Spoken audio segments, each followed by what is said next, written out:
journée spéciale patrimoine et placement sur BFM Business. On s'intéresse à présent à l'immobilier. L'immobilier depuis longtemps havre de paix, aux performances sûres et régulières, mais l'immobilier également à la croisée des chemins avec cette crise du Covid. Alors peut-on encore miser sur la pierre dans un climat qui devient plus incertain? Quels sont les produits anti-crise ou ceux qui permettent de passer cette crise le plus sereinement possible? Eh bien, on en parle avec nos deux invités dans cette journée spéciale patrimoine et placement BFM Business. Franck Ingels, bonjour. Bonjour. Vous êtes directeur de la distribution d'Intergestion REIM. Quelques mots sur Intergestion ? Un pure player SCPI depuis 30 ans sur le marché, bien reconnu, et une société indépendante avec toutes les qualités que ça offre. Également avec nous, Louis-Renaud Margerand. Bonjour Louis-Renaud. Bonjour Vincent. Merci d'être avec nous, spécialiste produits immobiliers de Swiss Life Asset Managers France. Qu'est-ce que ça représente aujourd'hui ? Alors Swiss Life Asset Managers France, c'est la société de gestion en France du groupe Swiss Life implanté en Europe. Et au niveau immobilier, puisque nous sommes un poids lourd dans cette catégorie-là, l'ensemble du groupe gère quelques 80 milliards au niveau pan-européen. Et la société de gestion française que je représente gère un peu plus de 20 milliards d'euros de tout produit immobilier. Très bien, voilà pour les présentations. Alors je rappelle à vous qui nous regardez qu'à tout moment vous pouvez poser vos questions à nos deux intervenants dans le chat de cette plateforme spéciale. Alors bien entendu, ils ne peuvent pas vous répondre en ce moment puisqu'ils sont avec moi, mais leurs équipes répondront à toutes vos questions. Pour entamer cet atelier débat, on va déjà dire ce dont on parle, la pierre papier, puisque les SCPI appartient à la grande famille de la pierre papier. Louis-Renaud Margerand, quel est l'intérêt de la pierre papier par rapport à l'investissement physique dans l'immobilier ? Alors, c'est très simple. En fait, c'est de la gestion collective immobilière. Donc, simplement, on achète des parts au lieu d'acheter directement un appartement. Et les avantages sont les suivants. Tout d'abord, le client ne s'occupe de rien, puisque c'est la société de gestion qui choisit les actifs qu'elle va mettre dans le portefeuille. La deuxième chose, c'est que fiscalement, ça va être à peu près la même chose, puisque ce sont des revenus fonciers que l'on touche, donc ça s'intègre dans les revenus fonciers du client, mais on peut aussi utiliser les SCPI dans l'enveloppe fiscale d'assurance vie, justement pour faire baisser la fiscalité foncière. Donc ça, c'est des avantages. Et puis le troisième avantage prépondérant, c'est que les SCPI peuvent s'intéresser à toutes les classes d'actifs immobilières. On peut acheter du bureau, on peut acheter du commerce. Chose qu'un particulier peut difficilement faire. Alors c'est beaucoup plus délicat, bien évidemment, que de se dire tiens, je vais acheter tel immeuble de 10 000 m² et ça coûte 100 millions d'euros. C'est pas forcément accessible à tout le monde. Voilà. Alors, donc tout le monde peut acheter des parts de SCPI, quel que soit le montant de son épargne. Et ça aussi, c'est assez pratique. Franck Ingels, on va surtout parler SCPI aujourd'hui. Absolument. Ouais. C'est la principale classe c'est la principale classe d'actifs. Dans la pierre papier, Mmh. c'est un peu plus de 85% du poids de la pierre papier. Il y a des OPCI qui sont des véhicules plus récents. Voilà, l'univers de la pierre papier, c'est seulement 20% du marché aussi des investisseurs immobiliers. Il y a des foncières, il y a des institutionnels aussi. Donc on a encore un grand développement. Et puis peut-être juste rappeler aussi que les SCPI en particulier investissent dans l'économie réelle. Dans le contexte, je trouve que c'est bien de le rappeler. Oui, c'est du tangible, c'est du concret. C'est du tangible, c'est du concret. On achète des vrais immeubles, des vrais actifs. Et donc, on est moins soumis aussi à la volatilité des marchés. Et on parlera de résilience, je crois, ensemble, c'est l'objet. Et c'est un critère qui est clé. Vous venez de parler d'OPCI. OPCI, vous en faites chez Swiss Life. Tout à fait. Louis-Renaud. Une SCPI et un OPCI. Qu'est-ce qui distingue une SCPI d'une OPCI ? Je crois qu'il y a des actions, il y a une poche d'actions dans les OPCI. Tout à fait. La grosse différence entre les deux, c'est le réglementaire, c'est-à-dire qu'est-ce qu'a prévu la loi de finances pour construire ces produits financiers. Schématiquement, les SCPI, ce sont des solutions financières qui sont à base de 100% d'immobilier, plus quelques liquidités, là où les pouvoirs publics ont construit l'OPCI justement avec 60 à 65% d'immobilier et un peu de monétaire, une poche financière et des liquidités pour le reste du portefeuille, donc à peu près 35%, justement pour pouvoir assouvir les besoins de liquidité de ce type de fonds. Voilà. Avant de parler de votre stratégie d'investissement, donc dans les bureaux, dans les commerces, l'un et l'autre, on va faire un état des lieux du marché des SCPI depuis un an, depuis que cette crise du Covid a commencé. Franck Ingels, avant de parler de l'impact de cette crise sur les loyers, parce qu'il y en a eu un, bien entendu, pour ce qui est des commerces, en quoi cette crise est différente des crises précédentes pour ce qui est de l'immobilier commercial, on va dire ? Alors c'est vrai que les CPI ont un produit qui a 50 ans, a traversé pas mal de crises, notamment des crises financières. Là, c'est ajouté dans ce contexte une crise sanitaire, donc aussi des changements d'habitude. Il y a une notion psychologique aussi dans ce contexte qui nous impose aussi des réglages différents. On n'est pas simplement dans l'attente d'impact et de tensions économiques, mais on est aussi sur des changements d'habitude. Donc ça va demander aussi une certaine agilité, et on en parlera. Ça a été très dur pour le commerce, bien sûr, hein, on le sait. Alors ça a été, je pense que ça va être très dur pour beaucoup. Ça a été dur dans le commerce parce qu'il y a. Mais ce qu'on voit surtout, c'est les commerces qui ont fermé. C'est ça, il y a ce côté instantané, ce côté grille fermée. Mais les centres commerciaux aussi. Je crois que ce qu'apporte cette crise, c'est un éclairage aussi sur la qualité des patrimoines des SCPI. On était dans une dynamique SCPI où un marché en hausse de 60% l'année dernière, plus de 8,5 milliards, on était sur une dynamique qui était puissante. Là, on a pu zoomer maison de gestion par maison de gestion sur la qualité des patrimoines, le lien qu'on a aux locataires aussi, et la qualité de nos choix. Est-ce qu'on a été sur des secteurs et des enseignes qui sont résilientes dans le commerce? Ça fait une très grande différence d'être sur des petits commerces de pied d'immeuble ou d'avoir vous nous le direz parce que c'est le commerce, votre point fort. C'est notre spécialité en effet. D'accord. Les loyers, pas trop de loyers qui sont impayés du fait de la crise. Vous avez dû faire des gestes pour vos locataires? Alors, pour le coup, nous, on agit principalement à 90% avec des grands groupes sur des baux qui sont très longs. Donc, des enseignes de supermarchés, par exemple? Alors, en effet, principalement de la distribution alimentaire. C'est notre côté gaulois qui devient aujourd'hui essentiel. Et de la jardinerie, donc ça compose nos classes de conviction. Je dirais que par rapport à ça, on a tout de suite fait des suspensions de loyer dans le premier confinement parce qu'il y avait des enseignes qui étaient fermées. Dans le commerce, on va être sur un secteur très agile, très adaptable. Des click and collect qui ont été mis en place tout de suite. Des systèmes de vente par Internet, donc qui ont substitué quand même du chiffre d'affaires.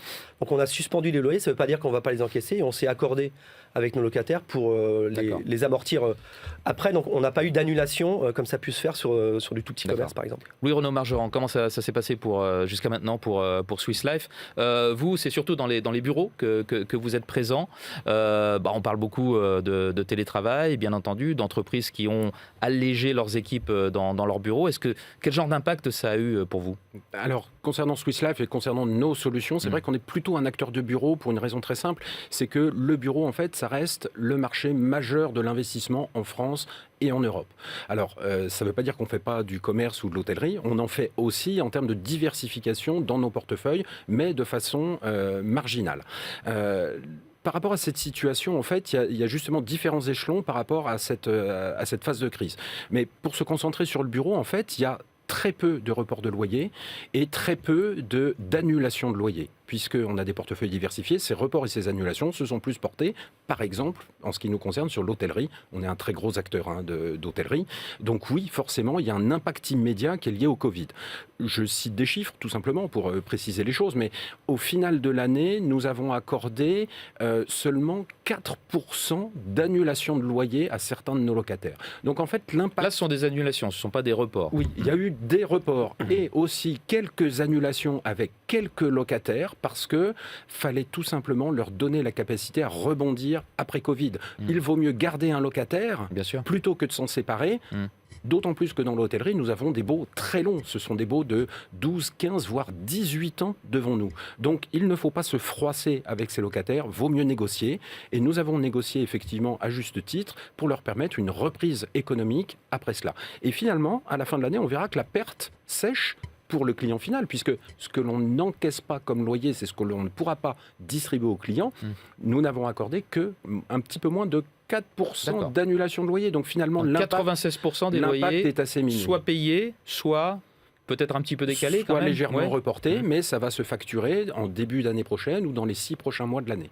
Vous me disiez en préparant cette émission que le taux de vacances des surfaces de bureaux dans une grande ville comme Paris reste quand même très faible malgré tout. Aujourd'hui, les craintes sont sur le télétravail. Comment ça s'explique? Alors, comment ça s'explique? Tout simplement parce que, historiquement, sur les très grosses villes, alors on peut parler de Paris, mais nous, on est un investisseur européen. Je crois que par rapport au télétravail, il ne faut pas oublier une première chose, puisque la crainte est là, concernant les bureaux, c'est que les portefeuilles des SCPI, quand on confie son argent à un acteur comme nous, on n'a pas un portefeuille uniquement français. On a un portefeuille qui est complètement pan-européen. La perception... Donc, mis à part la France, vous avez des alors oui, des actifs surtout... essentiellement l'Allemagne. En Allemagne. Hein. Voilà. Aujourd'hui, on ne s'intéresse pas encore à l'Angleterre, mais on pourrait s'y intéresser demain. Mais les trois principaux pays, ce sont lesquels? C'est l'Angleterre, la France et l'Allemagne en matière d'immobilier. Là, je parle de manière générale.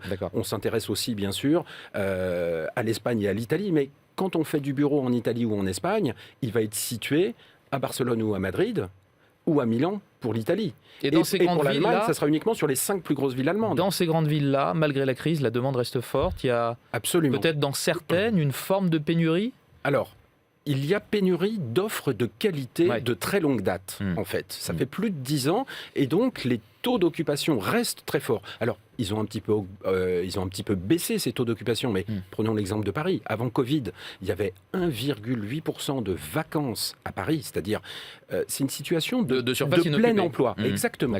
Tous les bureaux sont occupés.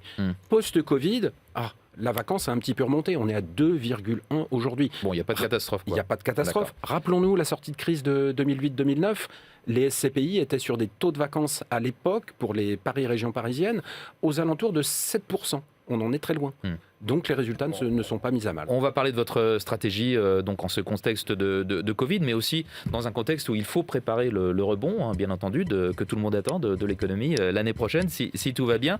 Parlez-nous un petit peu chez Intergestion, Franck, de ce que vous avez mis en place justement pour limiter l'impact de ces loyers qui risquent de ne plus être payés, par exemple. Alors, Bruno le citait... Et d'être moins exposés aux commerces qui sont les plus touchés par cette crise. C'est vrai que c'est important de rappeler que sur l'immobilier, on est il y a beaucoup d'appétit des Français sur l'immobilier parce qu'on est sur des mécanismes beaucoup plus lents. Les impacts des crises, etc., se font pas ressentir. Bruno en parlait sur les bureaux, c'est tout à fait vrai aussi sur les commerces où il n'y a pas d'impact instantané. Donc, on a du temps pour bien faire. Mais oui, l'immobilier, c'est un gros paquebot. Il y a une inertie énorme.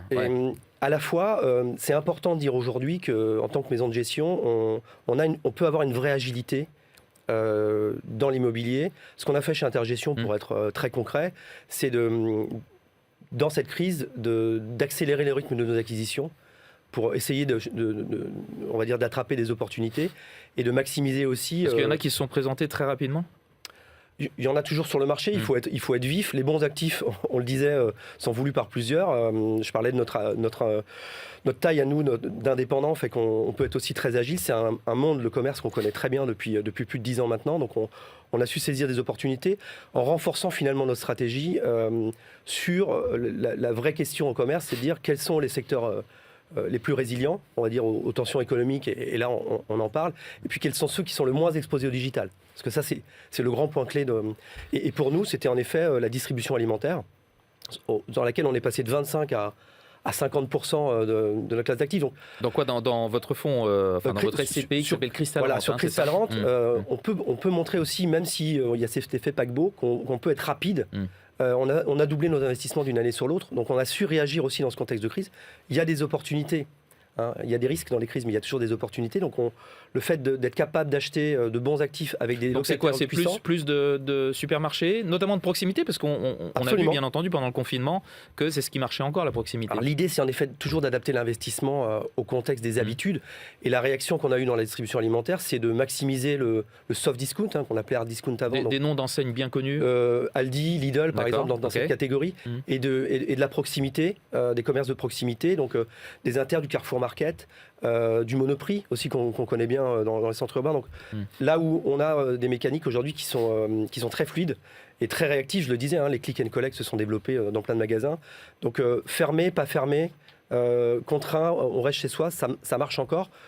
L'alimentaire, juste pour citer un chiffre, c'est 38% de hausse de chiffre d'affaires dans le premier confinement parce que on n'a pas fait grand-chose d'autre que faire ses courses ou se faire livrer. Donc voilà, c'est un marché de Mais on allait dans les magasins de bricolage parce qu'on pouvait. Les bricolages et jardinerie, c'est notre deuxième axe. On l'a renforcé encore cette année. D'accord.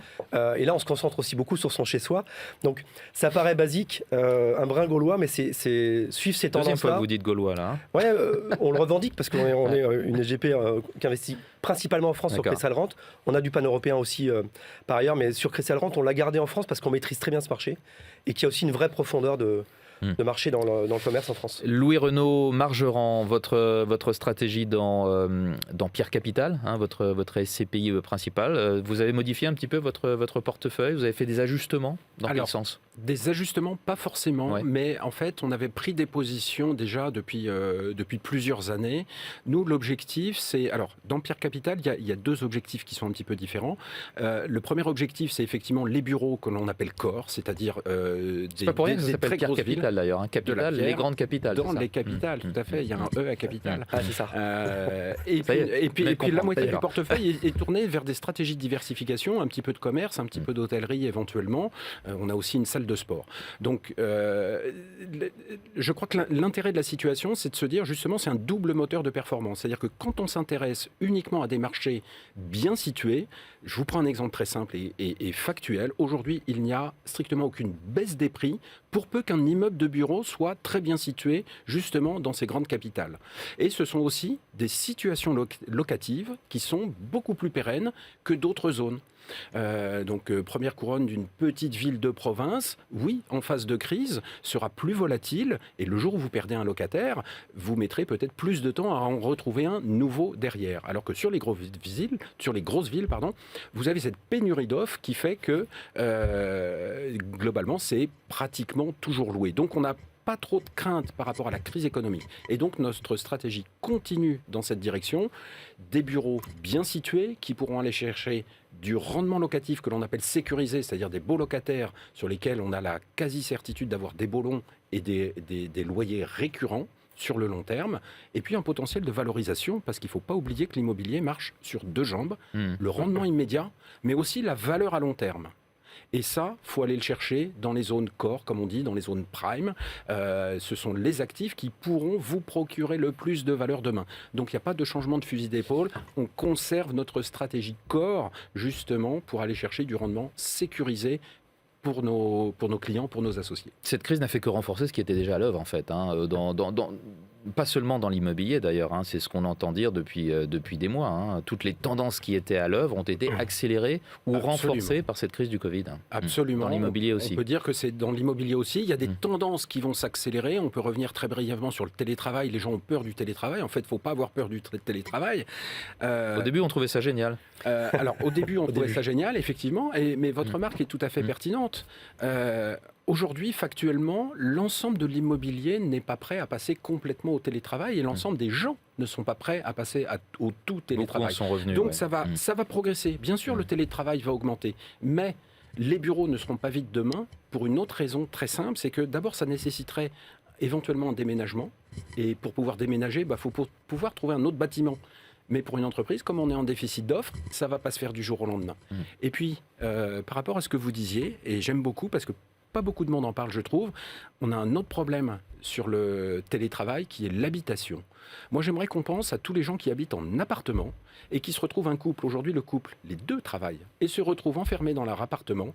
Et contrairement à ce qu'on disait au début du Covid, où on croyait que tout le monde allait télétravailler demain, aujourd'hui, on se retrouve dans la situation complètement inverse, où les gens en ont marre parce que l'habitation n'a pas évolué non plus dans le sens du télétravail. Donc si vous voulez plus de télétravail demain dans les bureaux, il faudra aussi que l'habitation et notamment les appartements changent. Et tout ça, ça ne va pas se faire du jour au lendemain. Ça va se faire dans les 2, 3, les 4 inconvénients prochaines années. de l'intrusion de la vie professionnelle dans la vie personnelle. Aucune révolution dans l'immobilier, simplement la continuité des évolutions de l'immobilier, comme ça a toujours été le cas. On va parler perspectives, messieurs. Déjà, qu'est-ce qu'on peut attendre comme rendement sur 2020 qui est en train de s'achever par rapport à ce que c'était en 2019, Franck ? Alors, globalement, sur le marché le marché des SCPI, on était en moyenne de rentabilité à 4,40 sur 2019. On prévoyait 4% dans le début du premier confinement.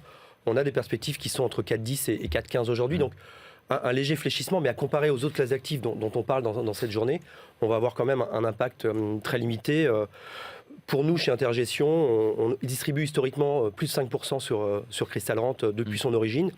On parlera du double levier de performance aussi avec la hausse de part. Je crois que c'est intéressant de rappeler aux téléspectateurs que la SCPI, c'est bien sûr des machines à distribuer des revenus qu'on va collecter chez les locataires. c'est la base, mais c'est aussi la valorisation de ce patrimoine. Et si on choisit bien ce patrimoine se valorise. Sur Crystal Rent... c'est valorisé une fois par an, c'est ça, en gros, en général. On expertise fin d'année. C'est évalué une fois par an pour les d'accord. SCPI au 31 décembre avec des évaluateurs externes. Ok. Voilà, où on expertise le patrimoine.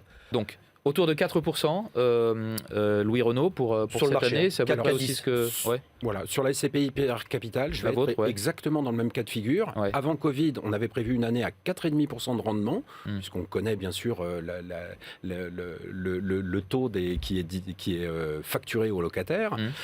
Suite à cette période de Covid, donc je vous ai dit, on a annulé à peu près 4% de loyer, ce qui fait que nous devrions atterrir en fin d'année aux alentours de 4%.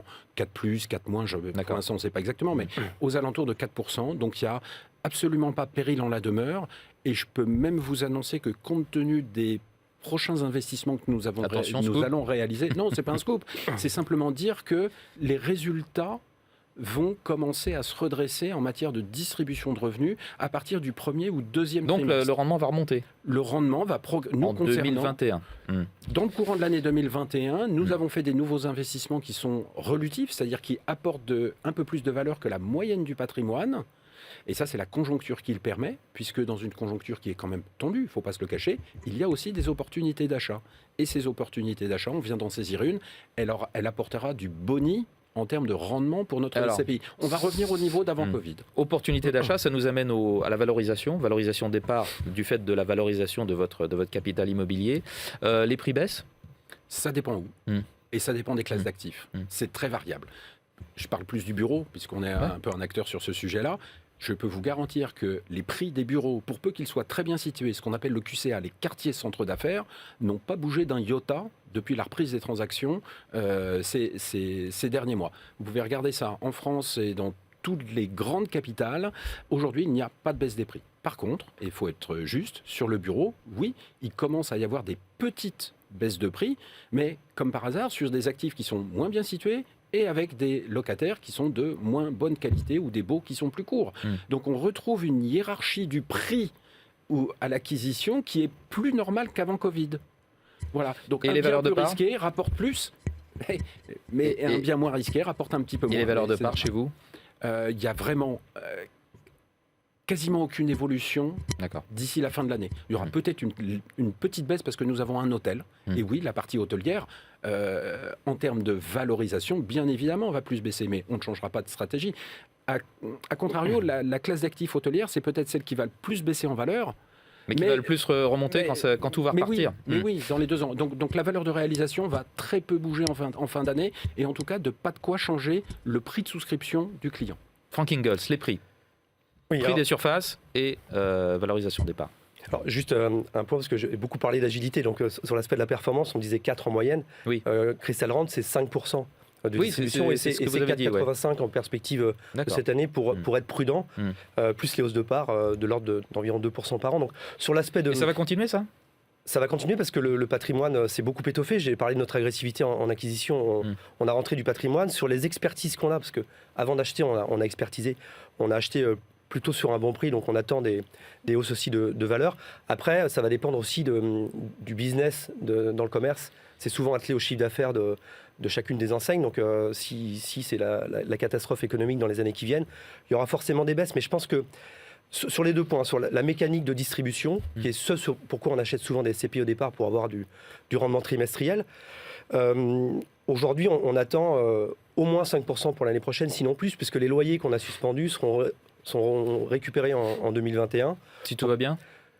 Si tout va bien, mais quand on est à 90% sur des grandes enseignes, quand on signe avec Aldi Allemagne ou qu'on a des Jardiland, et on est serein sur le fait que le groupe, puisqu'on a la signature du groupe, puisse payer et un peu de liquidité. Ils ont bénéficié aussi des aides des différents États qui ont quand même pas mal porté leur santé financière, donc il ne faut pas oublier aussi le contexte. Donc sur l'enregistrement des loyers, on reste très serein, en tout cas chez Intergestion, sur la typologie de locataires que l'on a et la qualité de relation qu'on a avec eux.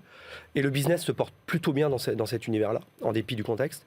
Sur la valeur des parts, c'est en effet la grande question. Est-ce que ces parts vont baisser ? On parlait de l'expertise. Il y a une règle qu'il faut que j'explique en 30 secondes. Il nous reste 2 minutes. Il nous reste 2 minutes. Mais alors, j'ai ne prenez largement pas le les temps. 2 minutes, s'il vous plaît. Je vais les offrir en partie à mon confrère. Mais globalement, on est dans un tunnel de plus 10 ou moins 10. C'est-à-dire qu'on expertise concrètement la valeur réelle du patrimoine et on peut ajuster le prix de la part dans un tunnel de plus 10 moins 10. Donc, il faudrait, nous aujourd'hui on est sous-coté de 3% par exemple, sur Cressaland, il faudrait qu'on perde un peu de marge quoi, en gros vous avez de la marge. Il faudrait qu'on perde 13% d'expertise pour baisser le prix de la part, honnêtement, et on a fait tous les stress tests, y compris les pires. Et vous faites des stress tests aussi. Ah oui, on les avait dans nos tiroirs, on les a ressortis pour le Covid et on les a bien utilisés. Globalement, on est serein sur le fait que le prix de la part, en tout cas chez nous, ne baissera pas sur les moments qui viennent. Louis-Renaud Margerand, pour conclure, un petit mot de la labellisation ISR des SCPI, c'est tout nouveau ? Qu'est-ce que ça va apporter ? Alors, des opportunités ou des contraintes ? Alors, pour la société de gestion, ça apporte les deux. Pourquoi ? Premièrement, parce que ce label a été construit, je pense que c'est un vrai label qui a toute son importance. Ce qu'il faut comprendre, c'est que ce label nous oblige, nous, société de gestion, à emmener un immeuble vers plus de qualité. Donc, il y a une contrainte, c'est que ça nous oblige à mieux sélectionner, mais ça, c'est pas plus mal. Mais surtout, ça nous oblige à faire du travail pour prouver qu'on emmène un immeuble dans le temps vers moins de dégagement de CO2, etc., des normes plus précises. Et les avantages, donc, il y a un gros attrait pour l'ISR, pour toutes les classes d'actifs. Donc là, ça va encore renforcer l'intérêt des SCPI qui sont labellisés. Tout à fait. Bien sûr que ça va non seulement ça va renforcer cet intérêt pour les SCPI, puisqu'elles bénéficient de leur label, en parallèle des labels sur les actions, les obligations, tout ce que vous voulez. Mais en plus de ça, moi je crois que ça va forcer les sociétés de gestion à acheter des immeubles de qualité, à les faire progresser. Je reviens sur la valeur, mais les SCPI qui auront un label ISR, et on est bien parti pour l'avoir, très prochainement, vont pouvoir progresser en valeur, je pense, plus vite que les SCPI qui n'ont pas le label. Bien, ce sera le mot de la fin. Merci à tous les deux d'avoir participé à cet atelier débat sur les SCPI. Louis-Renaud Margerand, Swiss Life Asset Managers France et Frank Ingels d'Intergestion Reim. À suivre dans cette journée spéciale patrimoine et placement de BFM Business. Eh bien, l'émission spéciale consacrée à cette journée présentée par Cédric Decoeur. Restez avec nous. Retrouvez toutes les infos sur spécial-patrimoine-placement.com.